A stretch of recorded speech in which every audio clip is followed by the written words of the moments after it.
Hoje eu vou te contar alguns dos porquês eu acho que a gente deve beber álcool o mínimo possível. Sei que é uma opinião polêmica, mas vamos lá bater esse papo. Por favor, não me odeiem depois desse vídeo.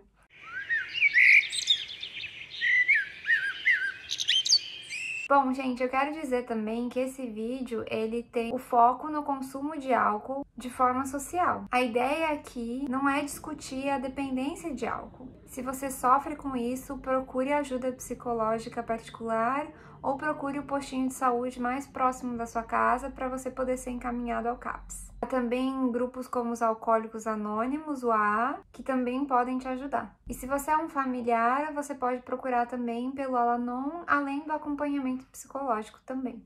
Se você ou alguém próximo a você sofre com esse tipo de dependência, eu quero dizer que o meu coração tá junto com vocês. Eu sei o que isso pode causar na vida das pessoas e nas pessoas próximas a quem tem esse tipo de dependência. Bom, gente, o álcool é uma bebida que tá na história da humanidade assim há milênios, né? Até na Bíblia já se falava sobre o vinho, por exemplo. Por muito tempo foi acreditado que o consumo de álcool de forma esporádica era algo que na realidade, além de não prejudicar a saúde, contribuía para ela. O consumo do vinho, inclusive, acho até uma década atrás, 15 anos atrás, ele era muito promovido como uma grande fonte, né, de antioxidantes e tudo mais, coisa que hoje na realidade a gente sabe que essa propriedade tem a conexão com a casca da uva, mas não com o vinho em si. A grande questão é que, mais recentemente, a ciência está se dedicando a reinvestigar esses pontos que se tratam do álcool, principalmente quais são os efeitos dele no nosso cérebro. O álcool, ele é o ansiolítico mais consumido no mundo de forma social e não prescrita. E eu já vou te dizer o porquê disso. Mas pensa aí, como que você se sente depois de tomar uma taça de vinho ou um drink? Muito provavelmente mais relaxado, mais tranquilo, né? É inegável que o álcool de fato tem um efeito na gente, forma como a gente se sente e também no nosso comportamento. Tá, ok, mas por que isso acontece? Vamos falar um pouquinho de forma mais técnica? Já deixo um parênteses aqui que talvez tenham pessoas que vão assistir esse vídeo e que saibam ainda mais do que eu sobre o assunto. Na realidade, é bem possível que isso aconteça, mas eu quero tentar explicar para você de uma forma acessível para você poder entender o raciocínio. Ansiolíticos e drogas psicoativas no geral interferem na transmissão sináptica química do encéfalo. O que é isso? As células do nosso cérebro, elas se chamam neurônios e elas têm esse formato engraçadinho, otimizado para que um neurônio consiga se comunicar com o outro de forma mais eficiente. Destacado aí, vocês estão vendo a sinapse, que é onde tem essa conexão entre um neurônio e outro, que eles ficam bem pertinho. E mais uma vez, eles criam essa proximidade um do outro para conseguirem transmitir informações, para conseguirem se comunicar, podemos dizer. Dando um zoom aí na sinapse, a gente vai ver alguns elementos importantes. A gente tem a célula pré-sináptica, que envia a informação, tem a célula pós-sináptica, que nesse caso vai estar recebendo a informação. E a gente tem também os receptores, que são esses canais que permitem que essa mensagem seja recebida pela célula pós-sináptica e não sejam simplesmente perdidas na fenda sináptica. Bastante sináptica. Dentro desses receptores, um deles, muito importante, se chama GABA-A. Coloquei até aqui a imagem do meu livro de neurociências.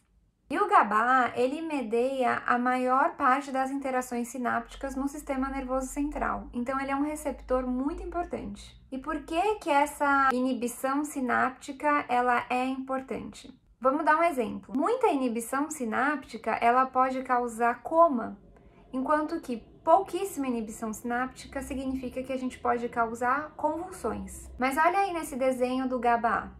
A gente tem justamente uma conexão para etanol. Temos também uma conexão para benzodiazepínicos. A gente pode dizer de forma simplista é que a presença ou não de etanol, benzodiazepínicos, ela vai definir se esse receptor vai estar mais inibido ou menos inibido. E olha só que curioso. Benzodiazepínico é uma das drogas principais para a ansiedade, juntamente com os inibidores de recaptação de serotonina.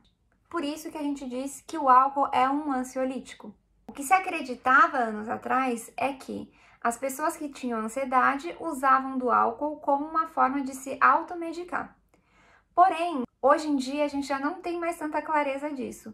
Pode ser que essa via seja de mão dupla. Temos pessoas que já enfrentam ansiedade e lançam mão do uso do álcool para ter um controle dessa ansiedade, mas tem a via de mão contrária também, que eu já vou explicar para vocês. Bom, o efeito do álcool, ele na realidade não dura só durante o consumo dele. É aí que está a chave da coisa. Mesmo que os efeitos desejados sejam quase que instantâneos, que é essa desinibição, essa baixa na ansiedade, os efeitos não desejados demoram muito mais para acontecer. Podem levar horas e até dias, o que dificulta fazer essa conexão entre os dois, de que algum efeito indesejado na realidade é conectado ao consumo do álcool. E aqui está incluído os efeitos depressivos e de ansiedade que essa bebida pode nos causar, mas que, porém, não vai ser de imediato. O problema é, quanto mais álcool a gente consome para ter menos ansiedade, hoje a gente sabe que mais ansioso a gente vai se sentir ao longo do tempo, devido ao consumo do álcool. O que, em contrapartida, faz com que agora a gente precise de mais álcool para controlar essa ansiedade, que agora está até aumentada. A gente já falou um pouquinho que o álcool, então, tem uma associação e uma ligação com sintomas de depressão e de ansiedade.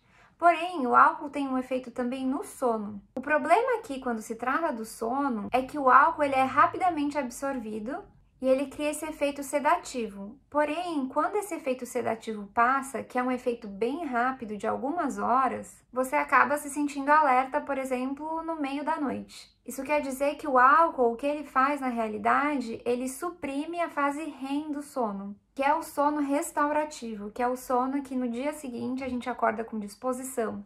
Então, quanto mais horas você tem de sono REM durante a noite, melhor você vai se sentir no dia seguinte. Inclusive, tem pessoas que dormem a noite inteira e não entram em sono REM. E aí, no dia seguinte, elas acordam bem cansadas. O álcool também pode fazer isso. Outro aspecto que o álcool afeta no nosso corpo é a cognição. Tem um estudo que foi realizado com 20 mil indivíduos e encontrou que o consumo de vinho de 3,5 taças durante uma semana, o que seria, na realidade, meia taça de vinho toda noite, esse consumo foi associado com uma performance pior em testes cognitivos. Não estamos falando de efeitos causais aqui, mas é uma associação estatisticamente significativa, o que já é um indicativo bem forte para a gente dessa conexão. Vale lembrar que é claro que os pesquisadores controlaram para outras variáveis que poderiam também estar afetando o desempenho nos testes cognitivos. Bom, a gente já sabe que o álcool, sendo consumido de forma pesada, por assim dizer, ele tem um efeito no cérebro. Mas o que as pesquisas estão revelando agora é que o consumo de forma moderada também tem um efeito no cérebro. E agora eu não estou falando de cognição, eu estou falando da estrutura cerebral. Em um estudo no Reino Unido com mais de 36 mil indivíduos, encontraram uma associação negativa entre o consumo de álcool e a macro e microestrutura do cérebro. O que isso quer dizer? Isso quer dizer basicamente que quanto mais álcool eu consumo, menor o meu cérebro vai se tornar. É isso mesmo que você ouviu. A gente está falando de massa, de volume encefálico. O cérebro vai diminuindo de tamanho. Isso já acontece mesmo com doses moderadas de consumo de álcool, principalmente se ele excede a 1 drink por semana. E agora a pergunta de milhões, eu preciso parar de beber álcool? Eu não sei, só você vai poder dizer. Mas para mim, eu acho que talvez valha a pena tentar diminuir. Ou ficar atento para, se caso você consumir álcool, você consumir no máximo 1 drink por semana. Mas para o resumo da ópera, eu acho que o mais importante aqui é que conhecimento é poder e agora você pode decidir. Mas e aí, o que você acha desse assunto polêmico? Me deixa saber aqui nos comentários. Se você gostou desse vídeo e assistiu até o final, também deixa o like aqui pra mim. Se esse assunto te interessa, também tem um outro vídeo aqui no canal que fala sobre o uso do telefone celular e o que as pesquisas têm mostrado pra gente. Se cuidem e até semana que vem. Tchauzinho!